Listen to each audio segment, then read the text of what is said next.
Welcome to G Fun Facts Online. Look at a world map. It feels solid, permanent, doesn't it? The familiar shapes of countries, the crisp lines of borders. But those lines are far less permanent than you might think. In an ever-evolving world, the global community of nations is constantly shifting. So how, in a world of established borders and powerful interests, does a new country actually come into being? It's not as simple as just planting a flag and declaring yourself a nation. The path to statehood is a maze of legal rules, political maneuvering, and the powerful desire of a people for self-rule. It's a process that pits the right to choose your own destiny against the sanctity of existing maps. Today, we're exploring the blueprint for building a nation.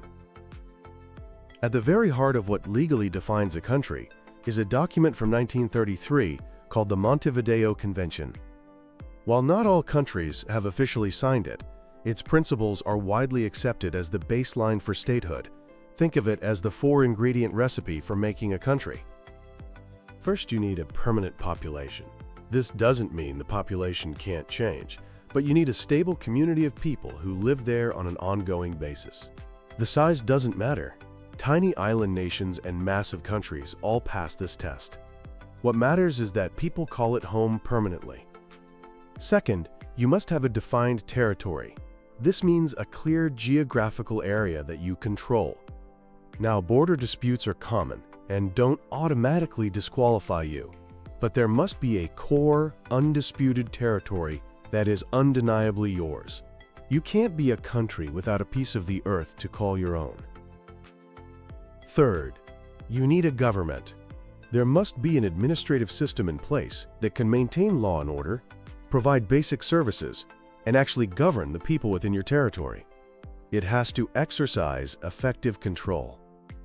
Interestingly, the international community has sometimes bent this rule, recognizing states even during a civil war, but a functioning government is the general expectation. And fourth, you need the capacity to enter into relations with other states. This is about sovereignty. Can you sign treaties? Can you send and receive ambassadors? Can you act independently on the world stage without another country pulling the strings? This criterion is crucial because it separates a true state from a province, a colony, or a puppet regime. So population, territory, government, and the capacity for foreign relations. That's the Montevideo checklist. Meeting these four conditions is the foundational step, the process of building the factual case for your existence as a state. But here's where it gets complicated. Let's say you've ticked all four boxes. You have your people, your land, your government, and you're ready to engage with the world. Are you a country now? This question sparks one of the biggest debates in international law, a clash between two competing ideas, the declaratory theory versus the constitutive theory. The declaratory theory, which is the more popular view among legal experts, says yes. As soon as you meet those four Montevideo criteria, you are a state. The fact exists. Recognition from other countries is just a political formality. They are simply declaring that they acknowledge a reality that already exists. Your political existence is independent of their opinion. On the other side, you have the constitutive theory. This theory argues that you are not a state until other established states recognize you as one. Their act of recognition is what constitutes or creates your statehood. The big problem with this theory is the chaos it creates. What if 50 countries recognize you but 140 don't? Are you a country on Tuesdays and Thursdays? It leads to a bizarre legal limbo. In practice, while the declaratory theory is more accepted in law, the political act of recognition is undeniably critical. You might legally be a state, but if no one will trade with you, sign treaties with you, or let you into international organizations, you're effectively isolated. So reality is a blend of both. You need the facts on the ground, but you also need the political buy-in from the global community. So how does this all start? The formal journey often begins with a powerful, symbolic act, a declaration of independence. This is a formal statement, asserting that you are now a sovereign state, no longer under the control of another. The International Court of Justice has clarified that international law doesn't actually prohibit these declarations. However, the parent state you're seceding from will almost certainly see it as an illegal rebellion, which is why these declarations are often followed by conflict. A declaration of independence is a starting gun, not the finish line. It's the beginning of the long race to prove you meet the statehood criteria and, crucially, to win over the rest of the world. For many aspiring nations, the ultimate prize, the definitive stamp of global acceptance, is membership in the United Nations. The UN itself doesn't recognize countries. That power belongs to its individual member states. But getting a seat in the UN General Assembly is the closest thing to a universal seal of approval. The process is a two-step political gauntlet. First, you submit an application. This goes to the UN Security Council. To pass, you need at least 9 yes votes from the 15 members. But, and this is the biggest hurdle, you cannot get a single veto from any of the 5 permanent members: China, France, Russia, the United Kingdom, and the United States. A single no vote from any of them kills the application. This is where geopolitics brutally overrides legal arguments. If the Security Council does recommend you, your application then goes to the General Assembly. Here, you need a 2/3 majority vote for admission. If you clear both hurdles, you become a full member, solidifying your place on the world map. Underpinning this entire struggle is a fundamental principle called the right to self-determination. Enshrined in the UN Charter, it's the right of all peoples to freely choose their political status and pursue their own development.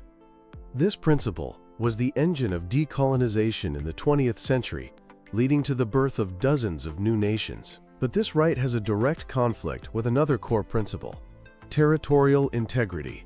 This principle protects the existing borders of states.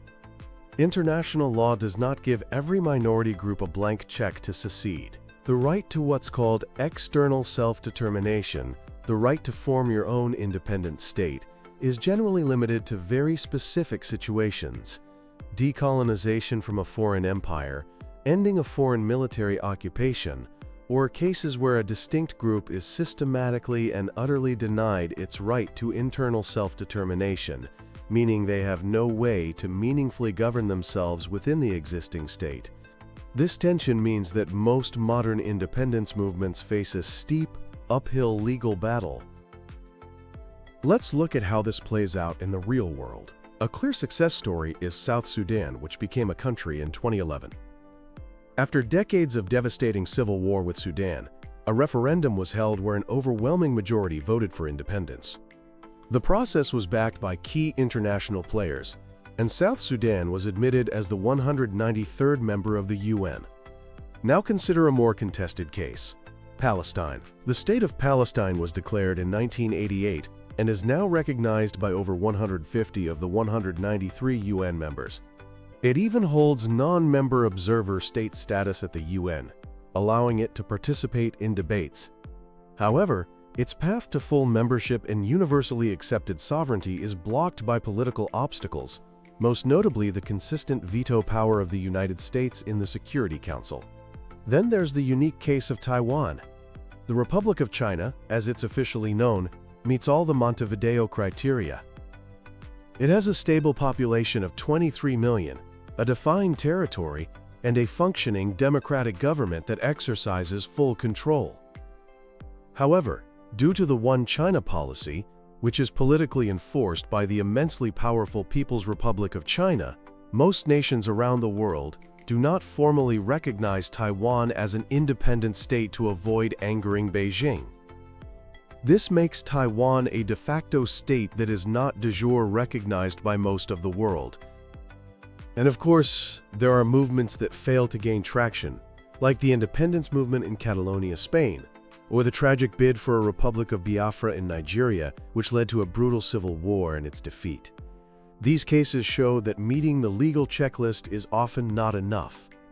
Political support from powerful states, regional politics, and the willingness of the parent state to let go are frequently the deciding factors. And the challenges are only growing. In the 21st century, globalization and economic interdependence mean that true autonomy is harder to achieve.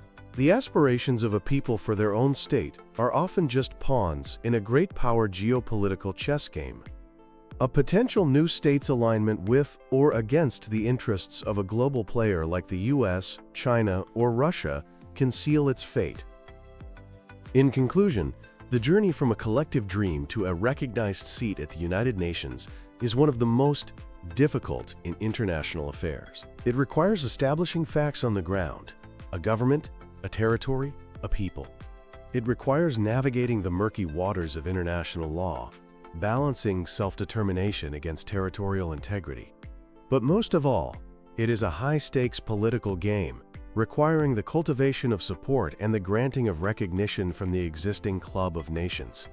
The world map may seem fixed, but as long as peoples feel their identity is unrepresented, the dream of statehood will persist, and the intricate, arduous, and perilous path to a place on the map will continue to be walked. Thanks for listening to G Fun Facts Online.